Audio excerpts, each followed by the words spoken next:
नमस्कार, मैं हूं अनुराग और आप देख रहे हैं डेली भारत। आज हम पहुंच चुके हैं प्रयागराज झूसी में और यहाँ पे जो कर्मचारी संघ का जो एक धरना दिया जा रहा था उस पे आज जो 9वां दिन है उसको लेके हम यहाँ पे पहुँचे हुए हैं कि आखिर अब 9वें दिन अब इनकी क्या योजनाएं हैं, क्या कुछ है। हालांकि बहुत हुए, बड़े बड़े टीवी चैनलों पे बातें, बड़ी बड़ी बातें हो चुकी हैं, डिबेट हुए, लेकिन हम बात करेंगे विडम्बना की। आखिर प्रयागराज में जो विडंबनाएं व्याप्त हैं, एक कविता के हिसाब से आपको इस विषय को उस तरफ इंडिकेट करना चाहूँगा कि कैसी विडंबना है, कैसा अनुशासन है, कैसी विडंबना, कैसा अनुशासन है। मानव ही करता मानव पर शासन है। एक जागता रात भर, एक बेफिक्र सोता है। क्या कहीं पशुओं में भी ऐसा होता है? क्या कहीं पशुओं में भी ऐसा होता है? एक जागता रात भर, एक बेफिक्र सोता है। मानव को पहले से ही पता होता है, तभी मानव पैदा होते ही शिशु रोता है। मानव को पहले से ही पता होता है, तभी मानव पैदा होते ही शिशु रोता है। ये कविता कहीं न कहीं कर्मचारी महासंघ के जो लोग हैं, यहाँ पे जो धरना दिए हुए हैं, आज करीब 9 दिन इनका बीत चुका है। आखिर बड़े बड़े चैनल की अगर बात की जाए तो डिबेट से उनका समय नहीं मिल पा रहा है कि इनकी भी खबरों को दिखाया जाए। ये 9 दिन ऐसे ही बिता रहे हैं। अब भूख हड़ताल पे बैठे हुए हैं। आज से जो क्रमिक अनशन था वो बदलाव में बदल चुका है। अब वो अनशन अनवरत चलने वाला है। शासन प्रशासन इस पर मौन है। शासन प्रशासन को सर पे जूं तक नहीं रेंग रहा है कि आखिर इनकी सुध कौन लेने आएगा। योगी सरकार अगर तमाम ऐसे अपने संबंधित अधिकारियों को तो छिपा के इन लोगों तक भेजती है, लेकिन इनकी सुध कौन लेगा। आखिर अगर जिला प्रशासन से अगर उम्मीद कर बैठे हैं ये लोग, अगर योगी सरकार से अगर उम्मीद कर बैठे हैं, तो इनकी सुध लेने कौन आएगा। क्या इनकी बातें कहाँ तक कब कब पहुँचेगी, क्या इनकी बात पूरी हो पाएगी। हालांकि हम इनसे बातचीत करेंगे। कल ये तमाम संबंधित अधिकारियों के पास भी गए थे, बातचीत किए थे। आज हम फिर पुनः 9वें दिन आए हुए हैं। देखते हैं, बातचीत करते हैं क्या कुछ अब इनकी क्या योजनाएं हैं आगे चल के। सर, आप लोग बैठे हुए हैं यहाँ पे, देखें आज 9 दिन करीब हो चुका है।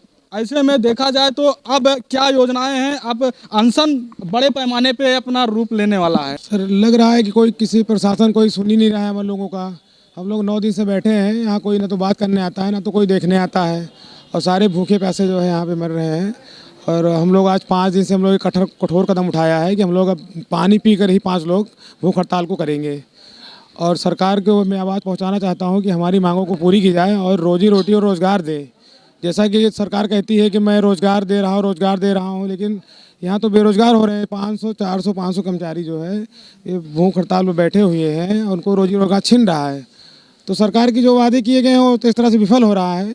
उनकी सरकार की छवि दूधिल हो रही है। वो देख लो, उनका कोई देखने ही नहीं आता यहाँ पे क्या हो रहा है, सरकार कैसे चल रही है। अनिश्चितकालीन जो धरना पे आप लोग बैठे हुए हैं, कितने लोग आज से उस अनिश्चित में बैठे हुए हैं और क्या जो योजनाएं हैं, 5 लोग कितने लोग हैं टोटल?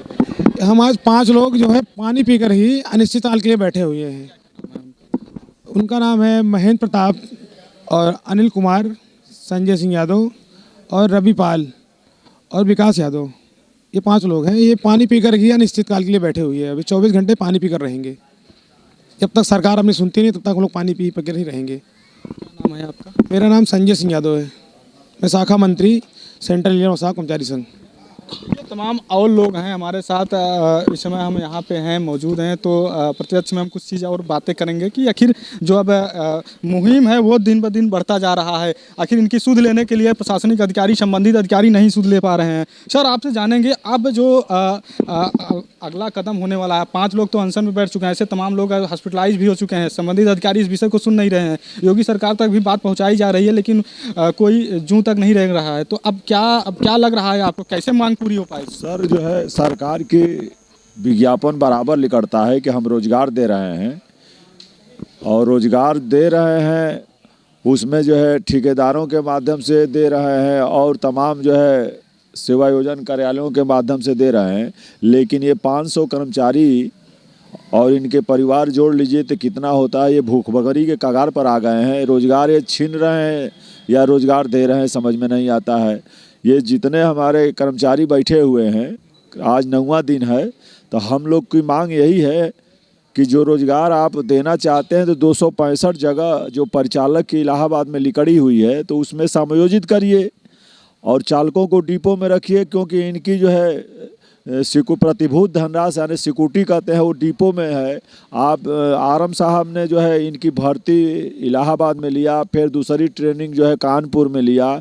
वहाँ आने के बाद जो है आपने जो है कहा कि हाँ भाई आप पक्के हो गए हैं, जाइए महानगर में काम करिए।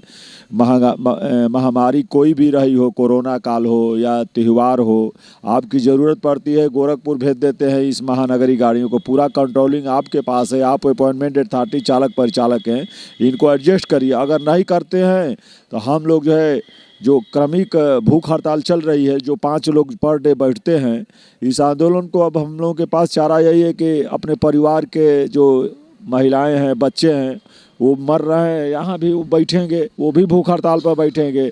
दूसरी बात, जो जनता से ये जुड़ा सेवा है, एमएसटी वाले बेचारे परेशान हैं, छात्र विद्यालय के यूनिवर्सिटी के लड़के परेशान हैं, आम जनता नौकरी चाकरी वाले किसान मजदूर परेशान हैं आने जाने में। ये इससे इन गाड़ियों से एक बार में ही वो अपने गंतव्य स्थान पर पहुंच जाते हैं, लेकिन अन्य गाड़ियों के बंद होने से वो अपने जो है 10-20 रुपये की जगह 200 रुपये लगा कर जा रहे हैं, तब भी सुविधा और समय से नहीं पहुंच रहे हैं। सर, हम लोगों का अब कार्यक्रम होगा कि हम लोग विधायकों का, सत्ता विपक्ष का जो भी हो उसका घेराव करेंगे। इस तरह से हमारा कार्यक्रम चलता रहेगा। ये कार्यक्रम टूटेगा नहीं सर, ये बहुत लंबा खींचेगा। बच्चे, परिवार सदस्य, रिश्तेदार निदार सब यहाँ धरने में आएंगे। हम जन आंदोलन के रूप देंगे इसको, हम ऐसे नहीं हार मानेंगे। दल सिंगार यादव, मंडल अध्यक्ष, रोडवेज कर्मचारी संघ, प्रयागराज क्षेत्र।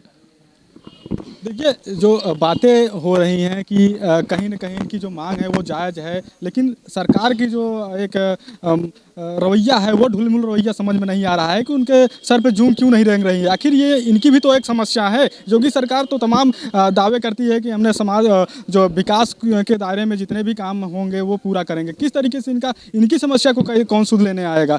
आखिर बड़े बड़े चैनलों की अगर हम बात करें, बार बार इसी बात को हम दोहरा रहे हैं, बड़े चैनल क्यों डिबेट पे तो लगे रहते हैं, दिन रात अपना टाइम पास करते हैं, लेकिन इनकी सुध नहीं लेने आते हैं। यहाँ पे भी तमाम बड़े चैनलों के पत्रकार भी हैं। हालांकि हम पत्रकारों की बात नहीं करेंगे, लेकिन अपने चैनल की बात करेंगे। जो हमने खबर वहां तक पहुंचाने की कोशिश कर रहे हैं, योगी सरकार तक पहुंचाने की कोशिश करेंगे, संबंधित अधिकारियों तक पहुंचाने की कोशिश करेंगे कि इनकी सुध ले लें। अन्यथा तमाम ऐसे जो इनका आरोप है कि हम बड़ा से बड़ा आंदोलन करेंगे, वो शायद है कि वो उग्र रूप ले लेगा और वो सरकार को जवाब देना वास्तव में भारी पड़ जाएगा। प्रयागराज से अनुराग पटेल, डेली भारत।